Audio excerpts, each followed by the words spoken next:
You have a wholesome image and looked upon by as a role model by the youth. Was there a time in your life that you felt bored and tried something prohibited or risky out of curiosity? Maybe because Janice is coming from the character, no? So parang na-experience mo ba yun in real life? I mean, we haven't seen the movie yet. So hindi namin alam kung gaano ka-risky, ka-rebellious yung character ko dito. But in real life, parang may ganun bang nangyari na rin? Mm, so yeah, growing up, hanggang ngayon, aware ako na, maraming nakatingin sa'yo. You have to be good. You have to do this and that. Kasi, especially yung mga bata, gagayahin kung ano yung makita sa'yo. But then, always, every time I press ko, and they ask me this, I always answer na, hindi porket artista, perfect na, hindi porket sinabi niya role model, wala kami imperfections and we can't commit mistakes and we can't learn from our mistakes. So that's what I keep telling them na, yes, okay, pwedeng may idolize ka. Parang ako, may iniidolo ko and all. But then, bakit ko siya iniidolo? Because I see myself in her, maybe because nakikita ko na tao din siya, na nasaktan siya, nagkakamali siya, napapagod siya, nagagalit siya, and that's okay. So siguro wala masyadong pressure sa akin because even the fans, I always tell them na huwag niyo akong i-idol dahil perfect ako dahil di talaga, promise. So, yung sa role na to ni Philo, siguro yung rebellious and then very bold character, bago siya sa akin, but in a way siguro, yan yung reason kung bakit meron akong small circle of friends and my family. Because at the end of the day, pinapa-enjoy nila sa akin yung life in general. Na yes, I work hard, but I need to enjoy my life too. So pinapayagan nila ako umalis, pinapayagan ako na magtrabaho, but then okay, ito gagawin ko after para may mabigay pa ako, hindi ako maubos. So yun yung naging routine ko parate, para ayoko na nape-pressure ako to be good just because I have to be good. So I want to be good because ito yung pagkatao ko, and being good doesn't mean, hindi na ako magsasalita and just following kung ano sinasabi ng lahat ng tao sa akin. So kung matanggap ka ng tao bilang ganon, so thank you. Kung hindi, okay lang. Ayaw ko itang pilitan because ito ako. Andun ako sa stage siguro ng buhay ko ngayon. Alright, very good. Mami Min, gusto niyo po ba sumagot? Reaction. Okay, for Miss D. After working with Catherine, Janice wants you to rate her as an actress. What is her strength that makes her stand out? I'd rate her as what's the highest ba? What's the 10, highest? Janice? 5 stars po, please. 10. 5 stars na! So, kunyari 10 yung highest, no? Okay.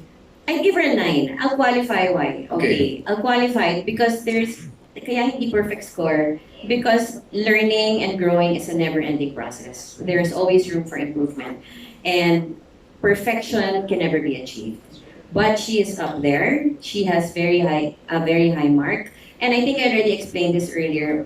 The reason why I think she's a very strong actress is because she's able to access her vulnerable side and express those emotions and flesh them out into a character, a living, breathing human being. And it takes skill and talent to be able to do that. And Kat has that. Thank you so much. Sorry, Carmi, i-on the spot kita. No, Carmi, mag-microphone ka. May tanong lang ako. Kasi ikaw na-witness mo na si Kat yung mga projects na in the past. Di ba? Hi, Carmi, our creative manager for A Very Good Girl. Na-witness mo na siya in the past, di ba? And you've seen her growth. Yes. Ano yung masasabi mo? Where is Catherine right now? We're very proud of her. Siguro, if there's one thing, and I always tell her that, di ba, parang grabe yung curiosity, grabe yung confidence na na-develop niya sa sarili niya, enough to allow herself to be curious, na expand, mag-explore ng mga emotions that you never thought she would explore. So, yung courage na yun, nandun siya ngayon. I-context mo lang sa amin, hindi ba lahat ng actors curious? Yes, pero grabe ngayon yung expansion na ginagawa niya. Na, di ba, nakita natin siya from a very good girl, a very good little girl, di ba? Tapos growing up now, ang laki ng mga steps, ang bold ng mga steps na tinitake niya. and she really knows what she wants, and she says it. Diba? Hindi siya takot na sabihin yun eh. Right. Why are you curious? Why are you willing to expand? Pwede naman kasing, yung ginagawa mo, the rom-coms and everything, I'm not saying it's bad, but hit na hit kasi doon ka, no? In the dramas. So, ano yung parang, saan ang galing yung fire?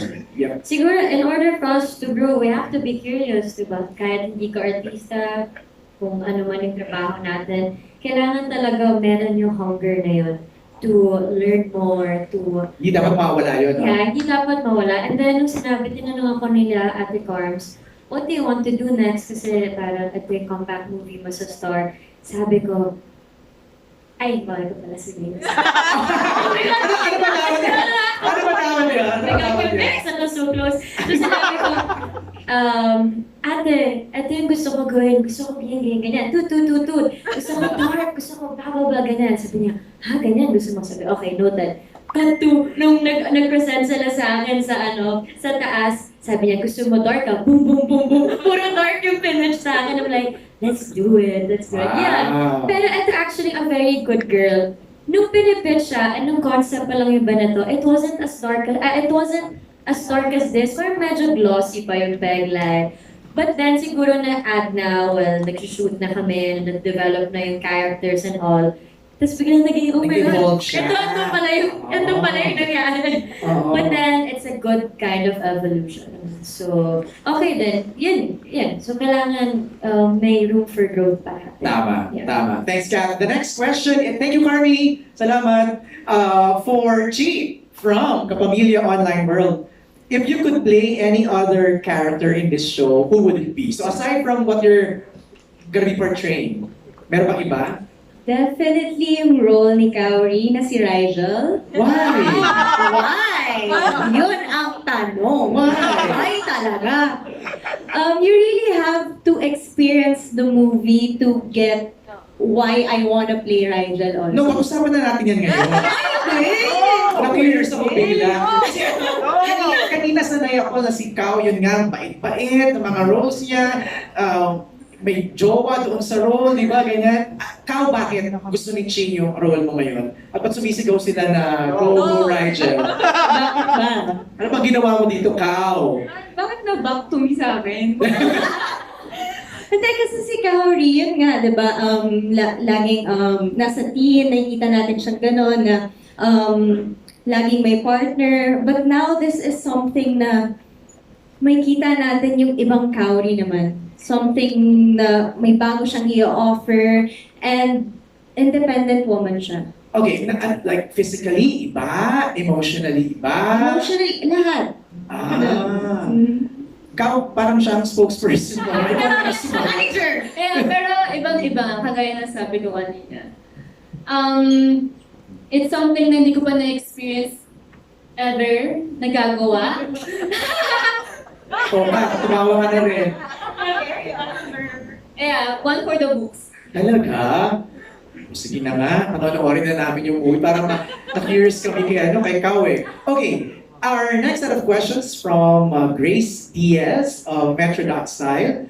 For Catherine, what does it mean to you to be a very good girl these days? Being a very good girl for me, it's such a complex word to explain kasi we all have our own definition of being a good girl or a good person in general.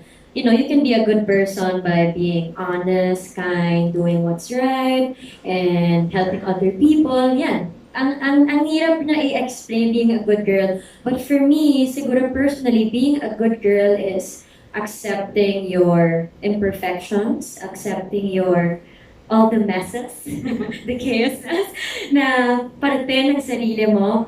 And through all that, at the end of the day, you still want to be a better person. So, yun yung for me, accepting all the flaws, all the imperfection, and yet you want to be a better person. That's being a good girl. Kasi ang hirap na i-explain na being a good girl, ito lang. Ang hirap, mahirap talaga. Pero as long as you try to be a better person, then you're good. All right.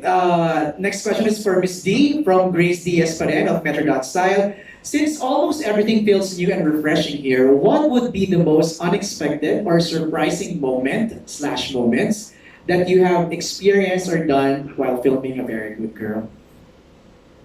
My God, ang hirap naman ng tanong na yan. I think it was really mostly being able to work with Peterson talaga as a director.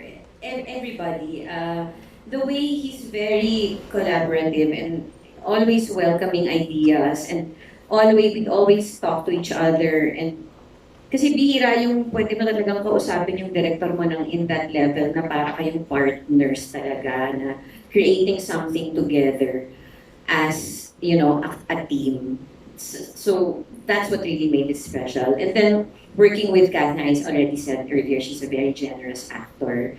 And meron din kaming a bunch of other people in the cast na wala sila dito, but they're all are my friends from the other world that I come from, which is theater. So that was such a fun day, di ba? So malalaman niyo kung bakit pag pinanood niyo yung pelikula. That was a really fun day. Nakasama namin sila. And it was really mostly all about work. By the way, MJ, first star cinema ko to ah.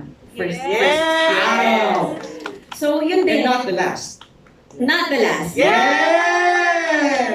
So that, so that's what made it special talaga. That now I'm working with a Star Cinema for the first time where they really took good care of all of us. They were so loving and so caring of all of our needs and very open also to our suggestions and our yung input namin, yung hindi lang nila kami sinuspoon feed na, ito gagawin nyo, ito kung susunod, ito bahal, kami ang boss, bahala kayo. It wasn't like that at all. Talagang, that's why I can call this film a work of art eh.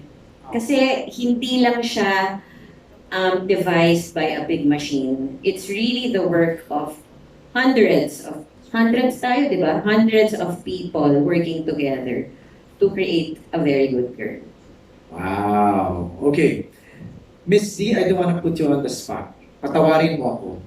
But since we said na this is not your last Star Cinema, sino ang gusto mong makatrabaho in a future Star Cinema movie? Who would you want to work with? Alam mo, kanina lang, na-meet ko si Sir Carlo. Kanina. Sir Carlo, gusto mo Hindi, na-meet ko siya. Na-meet ko siya kanina. Okay. He asked me the same question. Oh! Yes, exact same question. And ang sagot ko... Clairvoyant ka naman. Oo, ang galing mo in fair sa'yo. Ang sagot ko doon, si Jodi Santa Maria talaga. Gusto ko siya makatrabaho. Never ko pa siya nakakatrabaho. And she's so... I'm also a fan of hers. Ikaw nakatrabaho mo na siya, di ba? Nanay mo siya eh. Sarap. Power. Ingit ako sa'yo. Okay. And Ate V. So, yeah. Yeah, Ate V, Jodi Santa Maria, Sa mga lalaki, Jericho Rosales. ay wow! Yeah. Iba din pumili yung daling nila yan. Yeah. Kasi never ko rin siya pa nakakatrabaho. So, I would love to work with him. Wow! Ilista nyo na yan, Star Cinema, mga wishlist. Carmi, Chris Gasman, ang wishlist ng Miss D. Okay, next is from Richard De Leon of Balita, for Miss Dolly De Leon again. Any comments sa mga nagsasabing long overdue ang mga nangyayari sa iyong career, simula sa mga acting awards hanggang sa mga sunod-sunod na proyekto? Opo. Yun ang sunod ko. Tama kayo. Yes. Kung gusto mo yung I'm claiming it. Yes, it's true. Yes. Di ba sa pakiramdam na, kasi it's really her time. Tama ka, no? The time has come for Miss D. For Catherine Bernardo naman, paano na ibang role mo dito sa ibang pang Star Cinema movies na nagawa mo? I think you touched on this na kanina. Let's go to Direct Peterson Vargas from Schlerin, Gianna of Mega Entertainment. What made you think on this darker genre? And what are the things that you learned from Catherine and Dolly as you worked with them? Ako naman kasi I think parang, again, I feel like making films right now is still like such a great privilege. Na parang, di ba, parang to be able to tell a story with like-minded people and people you admire and adore. Parang, so kahit ano pa yan. I think nung pitch nila,